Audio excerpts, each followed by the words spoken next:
Hey, today I'll be presenting doing my presentation, how dopamine influences social media use. I'm Vitor Prado Silveroli, University of Mount Union. Sorry if I keep looking down. I got some note cards to help me through the presentation. All right, so social media platforms like TikTok, Instagram, and others are designed to capture our attention.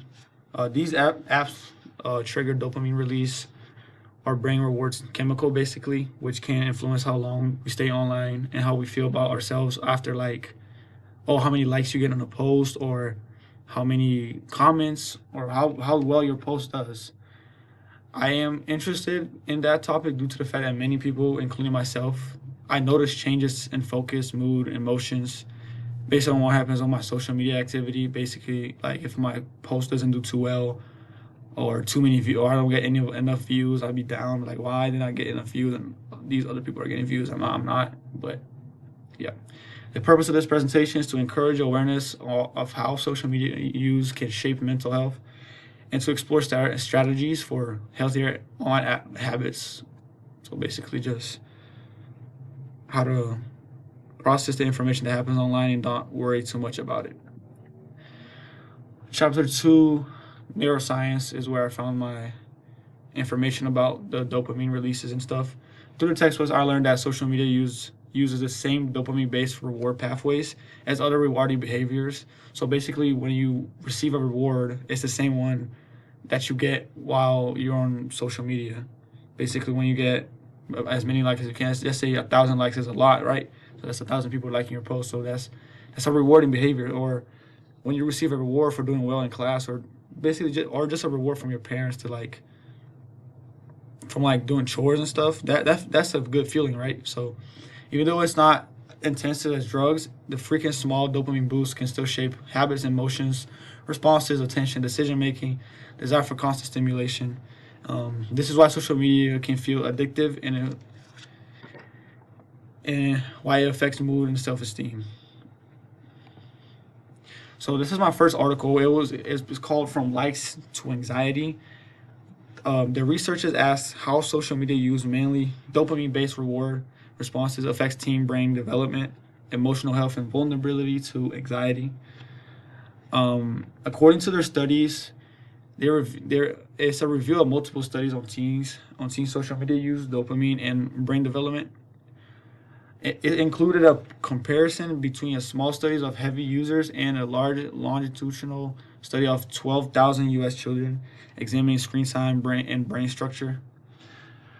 Social media triggers dopamine release, increasing the seek for attention and compulsive checking. So that means after you get a rewarding feeling, you always checking your phone to have that feeling again and again. So that that makes you open the social media app like TikTok, Instagram to keep checking and checking because you want to keep feeling that same rewarding feeling. Does that make sense? Teen prefrontal cortex is still developing, making teens more vulnerable to reward-driven behavior. So I've seen a research that the brain doesn't fully develop until I think I think it was 25. So during that that developing part of your brain, um, it makes it vulnerable because it's not fully developed. So it makes it more vulnerable for teens or people. So younger people, 25 is already I guess old enough to be able to control your emotions. Teens are differently impacted based on mental health and usage patterns. More post-pandemic research is needed to clarify dopamine's role in anxiety. Educators and parents should promote open discussion, healthy boundaries, and resilience rather than total screen avoidance. Because let's be realistic, total screen avoidance in 2025 is this study was in 2024, but still in 2025, basically it's almost basically impossible because we at the same time people are addicted to social media, but at the same time we need social media for resources, researches, basically like this one, researches, or maybe just entertainment in times of boredom. I guess I'll say so, but we gotta control the usage. Why can't you stop scrolling? Um, the question was, how do dopamine-driven reward pathways is social media influence user behavior, brain development, and emotional well-being? The method they used in this article was they reviewed the review of existing neuroscience and psychology research on dopamine release habits, loops, neural pathway changes, and the brain's default mode network was the DMN. The notification, like I said before, the notification and short video triggers dopamine release, reinforce the compulsive scrolling through the unpredictable rewards. Heavy use is linked to anxiety, stress, low self-esteem, and possible changes in neural connections that increase impulsivity and reduce self-control. Frequent scrolling may disrupt the DMN, harming attention, emotion, and regulation and self-reflection. So basically, when you're scrolling, you just can't stop scrolling because you want that rewarding feeling of the dopamine release. And sometimes you don't even know how much time has passed. So me, for example, I catch myself scrolling for a long period of times. So I'm starting to check my screen time to like lower my time. So and start managing my time down now that I'm in school full time. Social media may hijack the brain's reward system, encouraging automatic habitual phone use. That was a study by Laura Ellen Pickott in 2025. It was earlier this year. So that basically means, like I said, I've been saying all this through this whole presentation. Basically, what this presentation is about. It's a reward system, encouraging automatic phone use. Short video addiction. How does short video addiction influence user decision making, risk sensitivity, and brain activity during rewards and loss evaluation? The method was 36 university students completed a short video addiction questionnaire and performed gambling tasks with gains and losses while undergoing fMRI to measure neural activation. That was a study by Eric W. Dolan in July 8th, 2025. Higher addiction symptoms are linked to reduced sensitivity, faster impulsive decision, and greater willingness to accept risky losses. fMRI showed lower precuneus activation during a game decision and higher motor and sensory activation during loss evaluation. Heavy short video use may shift users toward immediate reward seeking and away from long-term thinking. So basically with the short videos like TikTok and YouTube Shorts, now they on Instagram too, there's a ton of short videos, or basically our attention span has going down. So me personally, I can't really watch movies anymore because my attention span is just too short. I want to go back to being able to watch movies.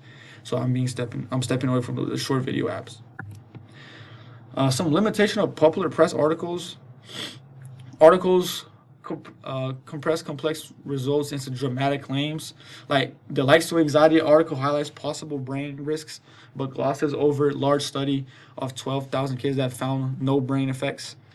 Press rarely emphasizes that studies use small homogeneous groups. Short video studies based on 36 university students, yet conclusions are framed as globally relevant. Headlines and awarding exaggerate the certain addiction brain changes. Dopamine and social media uses strong addiction language, but doesn't cite study, design, or even the sample. What I learned, what I like to learn.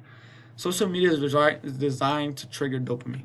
Likes, notifications, and short videos activate the brain's reward system, making apps feel rewarding and hard to put down.